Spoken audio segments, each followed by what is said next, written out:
Welcome back into the first edition of the PCFF podcast. I'm Clip Brock. My guest on this debut show is the champion of the Pitt County Fantasy Football League, Brian Perry, owner of the Miami Militia. Yes, sir. BP, go ahead and give us that nice, sparkling, crisp sound of opening up a fresh can of brew. Man, that sounds great in these headphones. Tastes even better. BP, let's continue our conversation as we look ahead to the 2011 PCFF draft. And once again, this podcast will continue to roll on throughout the season and all. And I'm kind of doing it reverse style. I'm not going to promote my next guest. I'm kind of going to keep it a secret like I did this one. So we'll see how that works out. But I hope whoever's listening to this, all the owners in the league, and, you know, let your family members hear it. Let some friends hear it. Whoever the fuck wants to hear it. I mean, it's hopefully entertaining, if nothing else. Brian, we left off talking about your team, the Miami Militia, and looking at your roster, a quarterback is not on your roster. Nope. Is that, and you probably don't want to answer this question 100% truthfully, but just give me something. Do you go into the draft looking for a big-name quarterback early, or do you look at those youthful, maybe a rookie guy, maybe a second-year guy, a young, talented guy at receiver, running back, maybe even tight end? Well, I mean, there's always a couple quarterbacks out there that are big name that you would like to have, but picking 10th or wherever you pick, I think you always do what's best for your team.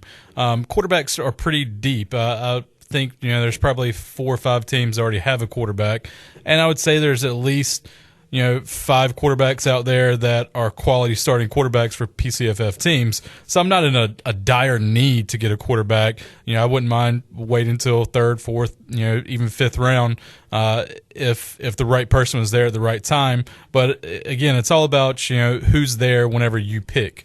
So at 10. If there's a quarterback there that I really like, I'll take him. But if not, I'll address one of the other needs, perhaps running back.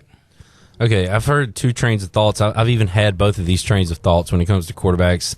Quarterbacks are overrated. You get your points from the running back and wide receiver position.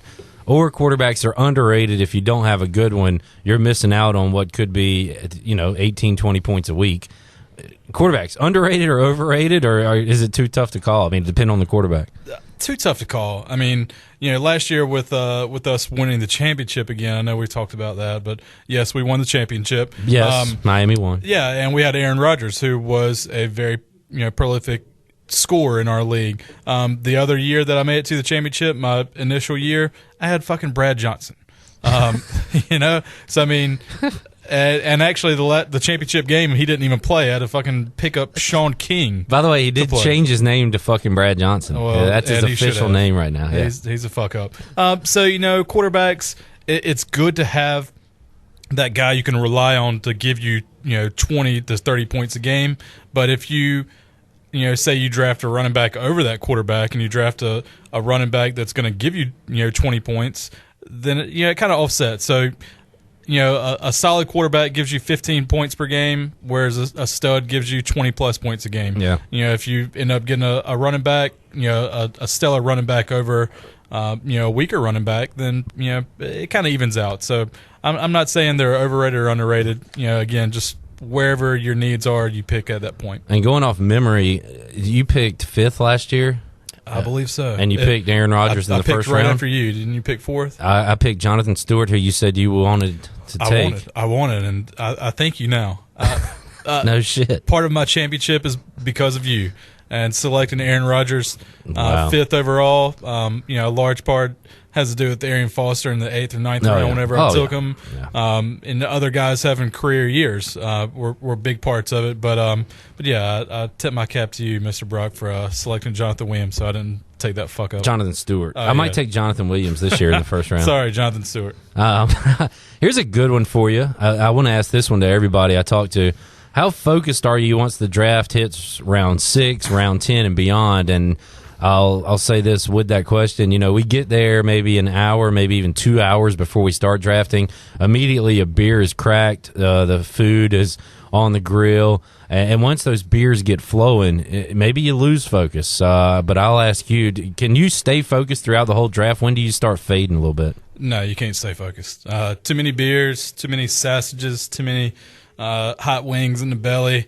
But I try to keep focused, and the reason why is not to find that diamond in the rough like I did with Arian Foster again that I mentioned. But it's pretty much so I don't select someone who's already been taken, or so I don't select someone who is retired. Oh man, I do that every year. Yeah, I've done it as well, and that's kind of embarrassing when you name someone, they're like, he's gone, and you look back and he's taken like 3 rounds earlier.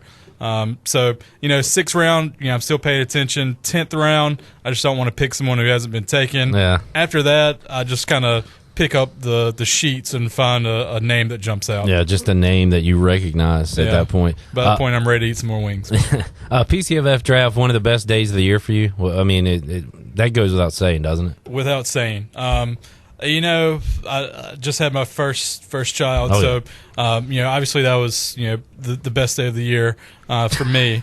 But Of your life or of the year? of my life. Okay, sorry, definitely of the year. All right? At least that month. That was a huge day. That was the day of the week. But no, I fucking love draft day. The anticipation, you look forward to it. You build. You build everything up. We have these nights where we go out and like our bowling nights. Night, yeah. I look forward to it. We're talking of getting our golf tournament going back. So the camaraderie that we have in our league, it's good to be around these guys. And then that day you get shit faced and make all these picks. Some of them fuck up picks. Some of them just gems. And you go home and you start looking at everyone's teams and kind of measuring where you stand in the league. It's a great day. And this question kind of goes off the last one, or at least goes off your answer. You've got to give credit that the league is still going strong and we're still doing what we're doing to Matt and Daniel for the website and for how they keep everybody involved. Plus, interested owners like myself, you, Eric Summerlin, those two combined really keep the league going. Absolutely. The Hager boys, again, tip my cap to them. They've done Absolutely. a great job over the years with the webpage. I've actually showed the webpage to people at work, family members. As have I, yeah. And they think we're total tool bags, Absolutely. douchebags, but it's fucking awesome. Yeah, fuck you if you think that. Yeah, no shit. I mean, I think it's jealousy that they're in these fancy leagues, but they don't have shit like we do. This is the way fantasy was meant to be played, I think, is the slogan. And the Hager boys have done a great job. Again, you mentioned yourself and E-Dog, guys like that, who have really been there throughout the duration of our league to really keep it going and post messages, talk shit to each other. Just a lot of fun, and everyone who takes part in the PCFF does a good job. We're on such a nice conversation here. I'm not even going to ask you about changes, but I do want to go back to the draft one more time. We were talking about how much fun it is, how shit-faced you get. You really have to go ahead and get it in the head of your significant other. You got to tell her the date. You got to do it in advance. I think if you haven't done it by now, you might be in trouble. You got to go ahead and say, August 13th.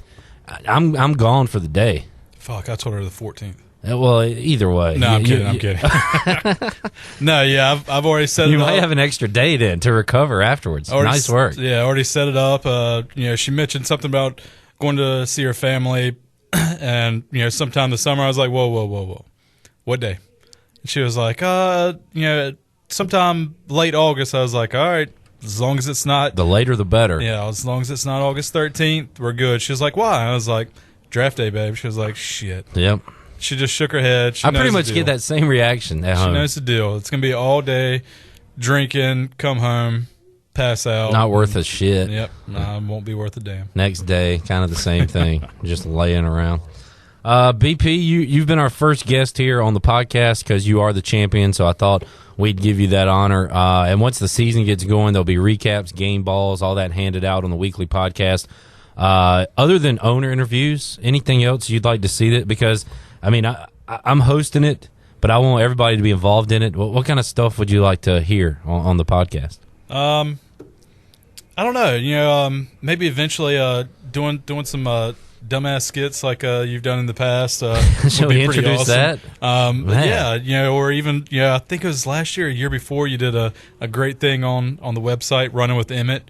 You could do that yourself. You could pretend to be interviewing It's a good idea. Emmett Smith, and you can just change your voice and and you could have callers call in for him. I'd be glad to give a question to Emmett, things like that. Running with Emmett. So some jokes along the What way. a dumbass. Man, that's a good idea, and I'd like for everybody in the league or whoever to think about that and get involved. And if you ever have ideas, let's do it, man. Let's make it funny and fun, and just another peg on the PCFF totem pole that is growing every year. BP, great job, man. You're a radio vet. I've had you on my show on Pirate Radio before when you were a football coach. Before you were involved in that huge scandal over the last year. Your face was all over the news websites. Yeah. No comment. Okay.